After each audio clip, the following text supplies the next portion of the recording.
Yo guys, welcome back to Stock Talk Insider. Today I want to talk about AMD and why I do believe that it will be a very strong investment going into 2025 following with 2026 and 2027. So, this is a long-term investment. I will be keeping this investment probably until 2030. Yeah, we'll have to see what the stock will do and what the company will do. But in general, I want to talk about AMD, about where they are and what I think they will be doing. So, yeah, this is for me one of the biggest opportunities in 2025. It is a company that has been downgraded very hard. If we look at a 1 year chart, you have seen that AMD has just been going down and down and down. Actually, for what the company is and does, it is a bit beaten up too much, I do think. So, where do I see this stock go? Well, as we know, AMD has very good hardware but is lacking the software at this moment. And of course, Nvidia at this moment, on number one, has it all. The AI, the software, and the hardware all are on number one. For now, AMD is actually putting the biggest of their numbers out from their data centers. So let's get a little bit more into where AMD stands at this moment. So let's take a look at the numbers. In 2024, AMG achieved record revenues with Q3 alone hitting $6.8 billion. What's truly impressive is the 122% year over year increase in their data center revenue. As said before, data center is their main drive at this moment. A clear sign that AMD's focus on high performance computing and AI solutions is paying off. Despite being a strong second player behind Nvidia, AMD is AMD's growth in this segment is undeniable. Speaking of Nvidia, let's talk market positioning. Nvidia dominates with 88% of the desktop GPU market, leaving AMD with 12%. However, AMD isn't sitting idle. Their MI300X GPU is making waves, attracting major players like Microsoft and Meta. These companies recognize MI300X as a cost-effective and high-performance alternative to Nvidia's H100 chip. This is a clear example of AMD's ability to innovate and compete in high-stakes markets. How are the experts? What are experts saying? I'm sorry. Analysts are somewhat divided on AMD's short-term prospects. Goldman Sachs recently downgraded AMD to neutral, citing modest growth expectations and intense competition. However, others highlight AMD's expanding partnerships and their robust R&D investments as strong indicators of future potential. Personally, I see AMD's focus on AI and data center solutions as a winning strategy for long-term growth. So, if you look at AMD, we actually have year over year pretty good growth. Like their gross margins, GAAP and non-GAAP. GAAP has been growing from Q3 last year from 47% to 50%. That's an increase of 3%, of course. Then we have another 3% increase of the non-GAAP from 51 to 54%. If you look at last quarter 3 last year, then we have the overall revenue from this quarter 3 against last quarter 3 in 2023. We have 5.8 billion in the last one, and in the most recent one we had 6.8 billion in Q3 2024. So AMD, I will be looking at when they will do their earnings, the 28th of January this month. So if you look at their data centers, they are actually growing and keeping AMD in a steady line. But then we have to look at the software. AMD is lacking on software growth and software, advancements, let me say it like that. So I'm not going to go too much all in on that, so I will be only saying this, that AMD will have to keep changing in where they will be putting their software growth and how they will do it, because Lisa Su also mentioned that they do know that they are lacking on the software side of the business. And of course, the software side is eventually very important in the semiconductor industry at this moment. You have to have very good software. And Lisa Su has convinced the investors that they know that they are lacking on it and that they will be making advancements on it and that they will be doing better in the segment of the software to improve the overall business. If you look at revenue, 6.8 billion increased actually with 18%. So it is still a very good number, almost 20% year over year growth in their Q3 revenue growth.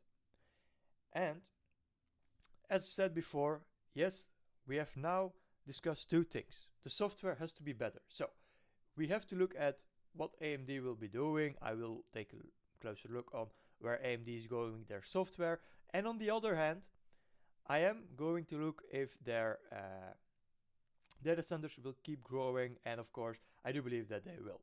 So we have a big factor and a strong positive factor that they have very good data center numbers, and then on the other hand, we have a lesser good thing, and that is that their software is lacking.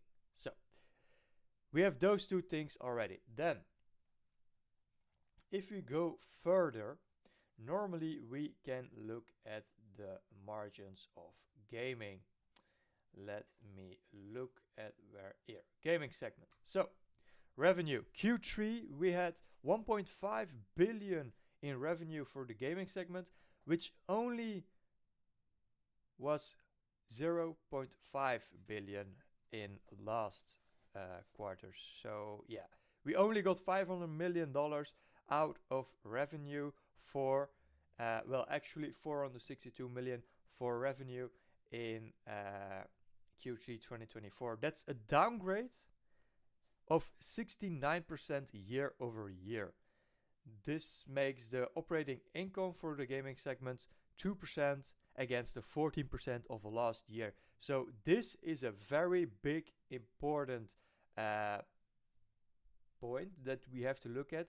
If the gaming segment can catch on and can get its growth back, then we do believe that AMD already has more advancement and more chance to getting back up there, and then they will have, of course, logically speaking, more reasons to get their stock price higher. So, the gaming segment. We have some strategic highlights that they just have put out on their Q3 earnings sheet. So we have Sony launched PS5 Pro with an updated AMD semi-custom COC for significantly increased visual fidelity and 4K ray tracing gameplay.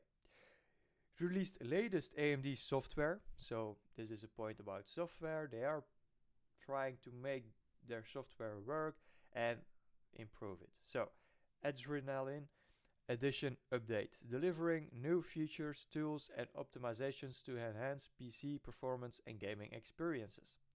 Introduced AMD Fluid Motion Adrenaline software, a frame generation technology that uses AI to improve visual smoothness across thousands of games.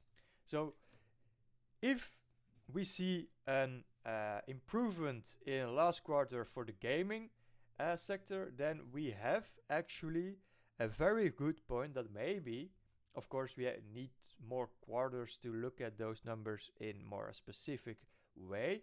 But if we only already got the next quarter with an improvement in the gaming sector/industry, then we already have actually a better number to put out, and we have more reasons to make the stock go higher. And of course, if still data center is going good, Then we have gaming that is going good. Well, going better than last quarter, not going better as last year, but still, that's why I say that you need more quarters to improve it. So then we have the data center, we have the gaming that is getting back, and we have then the software that they said they will be improving and taking more time on. We have also the embedded segment. This is also down around 25% year over year for their quarter 3. Well, I am not going to go all in on embedded.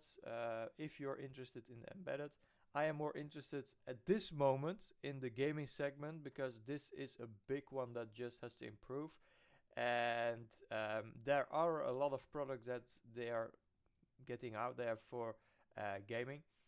So I'm interested in that one. Embedded, well, yeah, I have to get a little bit more into it to see where this one is going, because I'm not really sure at this moment where it will be going. This one is like gaming. I know that gaming will be a big key driver if it is going better, because it's down so much. But if you take embedded, well, yeah, I mean, it's about 300 million down from last quarter last year. So I want to see more quarters before I speak myself out for it. We have client segments, so yeah, just the clients that they are providing for, and that is actually one that is growing again. So we have 4 parts of the business. We have data center, we have client segment, gaming segment, embedded segment. Gaming segment actually last year was very good. This year it just isn't. Then we have client segment. Yeah, that one is actually pretty strong. Almost 30% year over year growth. That's very good. We have data center up 122%. That's very, very good. Then, of course, we have the 69% of revenue down for gaming, and we have 25% year over year down for embedded segment. But overall, as mentioned before, we have in Q3 a revenue growth of, let us say, 18%. So, yes, 2 of their 4 business models are going down, but we'll see where they go in the couple of next quarters. For now, we know that last quarter AMD grew about around 18%. So, with 5.8 billion in Q3 earnings last year, we had gaming with 1.5 billion. Data center was also doing good, but we have data center that is just being too good at this moment, which actually makes it grow. So data center is the most important one of them. So you have to look first at that, then you have to look at the most important that is down, and then you take the look at the last 2 of the 4. So this is actually what I look at always. So data center, this is their driver. So this is actually what drives the company, what makes them the most money. Data center. Then I look at which one is down the most. Alright, so we have gaming segment is actually down the most, but of course it is a smaller margin than over here at this particular moment. But still, it is down from the 1.5 billion. So I look at this. This is a bigger gap than this is. So if we look at this, this has to improve the most. So if you look at the both that are down, this is the one that has to improve the most, because this is down the most. If this improves the most out of the 2, then this will be a good point for AMD to catch on. Then of course this one also have to catch on, but if we look at the both, this one has actually more need to do good than this one, because this one is not as much, again, away from their 1.2 billion as this one is away from their last 1.5 billion in quarter 3 last year. So that's what I mean about AMD.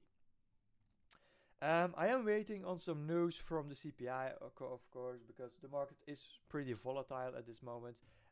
If we look at the portfolio today, we are up 1.81%. We come from total profit on the portfolio from 17,000 to now 12.4 thousand. So what I mean with that is, since mid-December that the market has been going down, we hit it actually we hit it the highest the portfolio has ever been, and that actually was 41.4 thousand. Of course, I put some more money on it, so if I didn't put the money on it, I would be down more in total. But now we are almost back at the 40. We got a little baseline at 10.4. What did I say? We got a little baseline at around $35.6 thousand on the portfolio, I think. But let me say, I am very happy with what I got in profit for what is on the portfolio. I am not complaining. I just like if the stocks will be going down. About the stock we talked about today, AMD. AMD is around 452 euros down today. I have only 32 stocks of it. I want more. I at least want 50 of AMD, but for now I think that I'm good. So this was my thoughts on AMD. I hope you guys enjoyed it. I think AMD will make a good return. Of course, we need to look at the earnings that's coming 28th of January this month. So yeah, again, thanks for watching, and I'll see you guys later.